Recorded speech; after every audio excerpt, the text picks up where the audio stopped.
Что такое танк? Простой вопрос. Только с ответом есть проблема. Чтобы осознать ее масштаб, загляните в энциклопедию. В ней указано, что танк — это бронированная боевая машина, чаще всего на гусеничном ходу, как правило, с пушечным вооружением в качестве основного. Описание очень расплывчатое. Раз готового ответа нет, найдем его сами. Ты то, что ты делаешь. Строишь — строитель, летаешь — летчик. Посмотрим, для чего танки предназначались раньше и чем они стали теперь.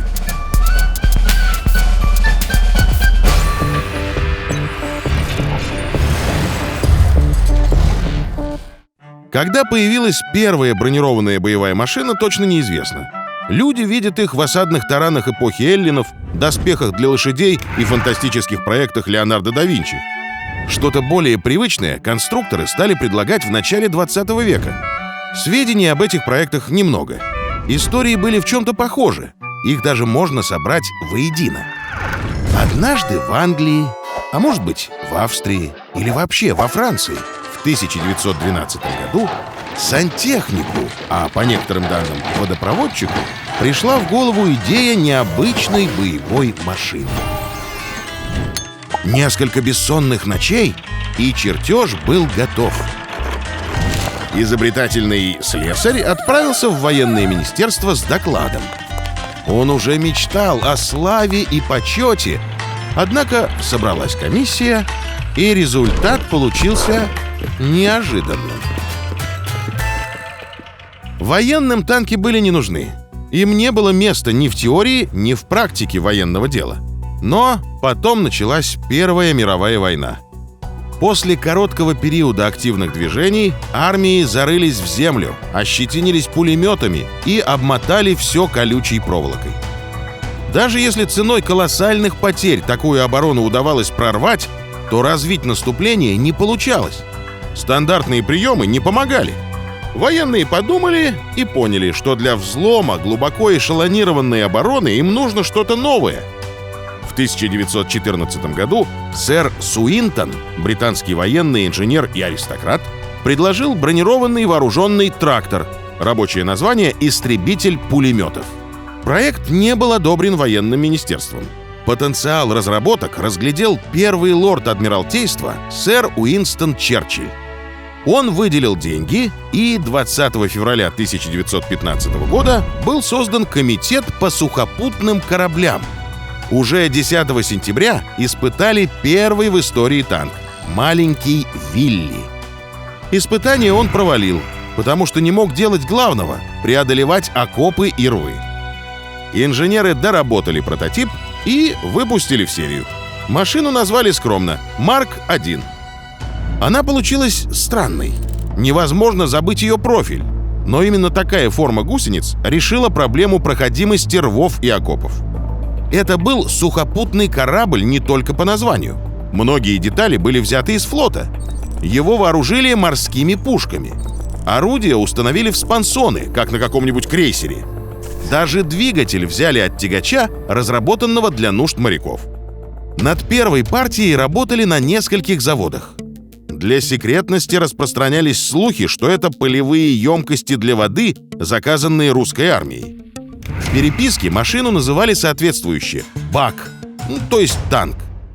15 сентября 1916 года сухопутные корабли, или уже просто танки, вышли в первый бой около реки Сомма. 32 новеньких машины двинулись в сражение по размытой дождями земле в надежде на чудо. 5 из них застряло, 9 сломалось. Зато 18 оставшихся машин прорвали оборону на глубину 5 километров. Потери были в 20 раз меньше привычных. Чудо произошло.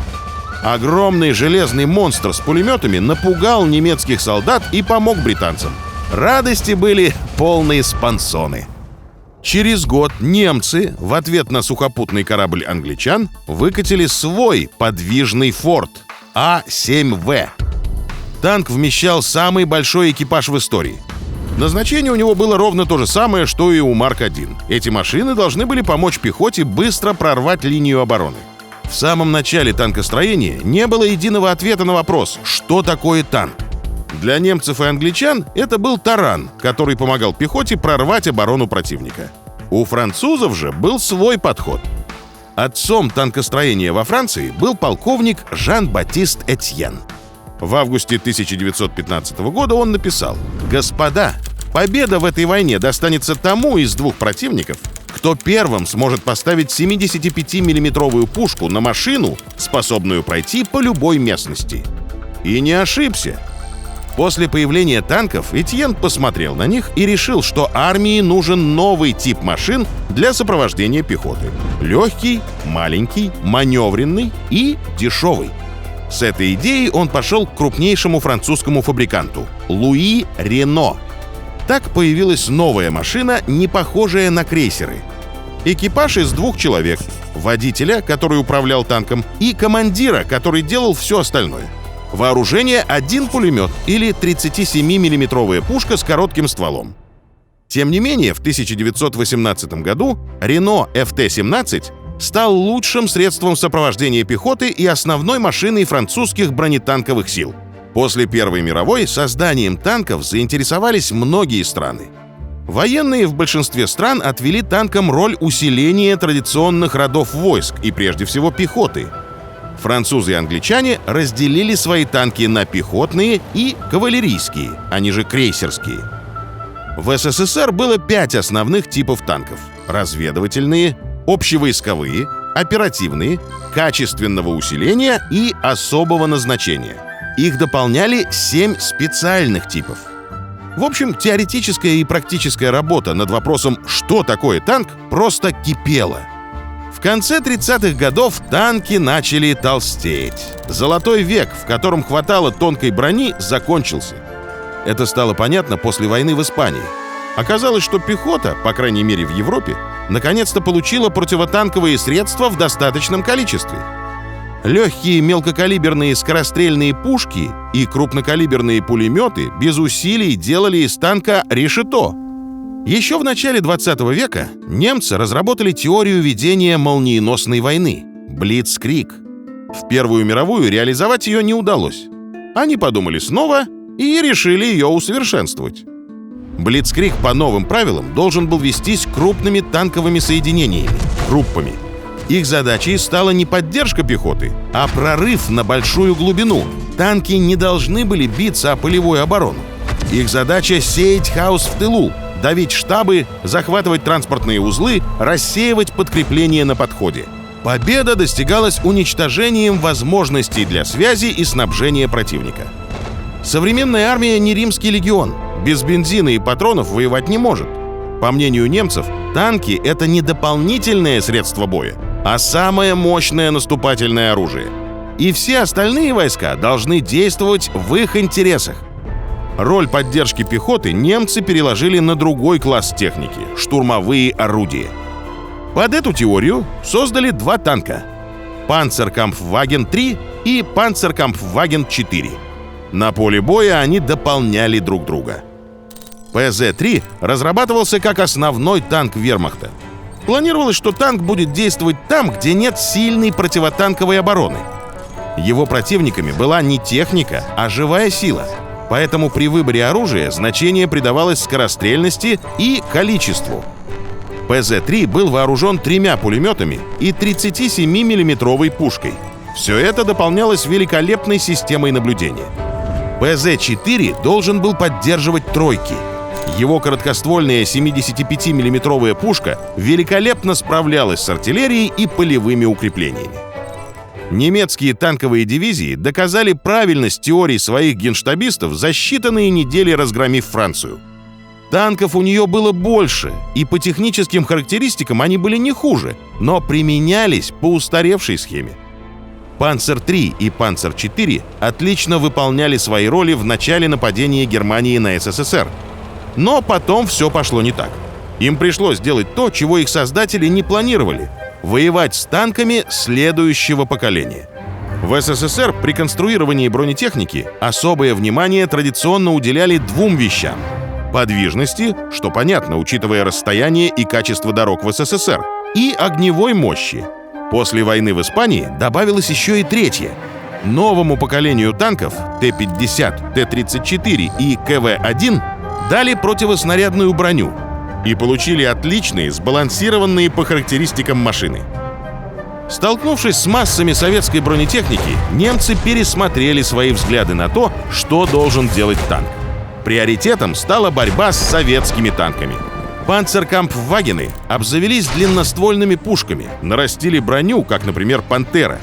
Это уже не машина для молниеносных бросков в тыл противника. Это истребитель танков. Стремление любой ценой добиться превосходства по бронированию и вооружению приобрело у немецких военных и конструкторов черты мании. В 1942 появляется «Тигр».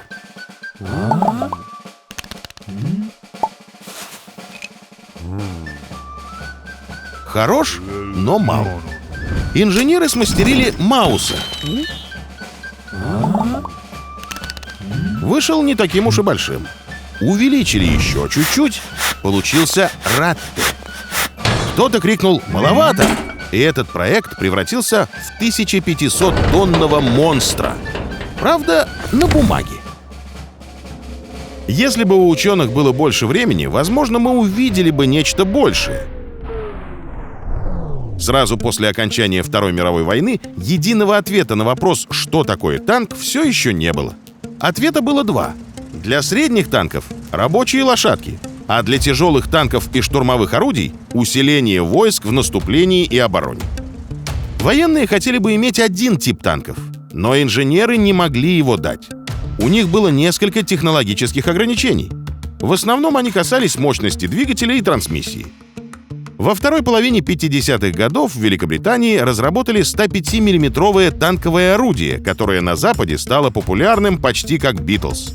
Его ставили в «Центурион-7», М-60, а затем на М-48 Паттон-3 и «Леопард-1». Секрет успеха прост. Средний танк, вооруженный этой пушкой, пробивал советские тяжелые машины в лоб. Кроме прекрасного бронебойного снаряда, к орудию прилагался мощный осколочно-фугасный. В ответ появилась советская 115-миллиметровая гладкоствольная пушка, которая делала то же самое, только с тяжелыми танками НАТО. То есть также уверенно пробивала их в лоб. После начала массового производства британской нарезной и советской гладкоствольной пушки выпуск тяжелых танков был свернут во всех странах.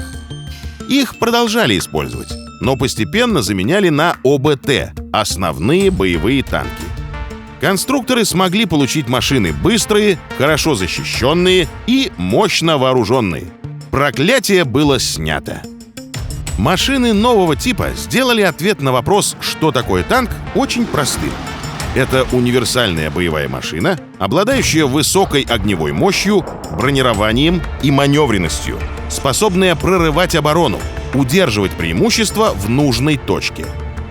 Танки появились как экзотика, отчаянная попытка выйти из тупика позиционной войны. Сейчас они основа сухопутных сил. Иногда говорят, что танки — это уже не модно. Но в ближайшее время они вряд ли уступят это место кому-то другому.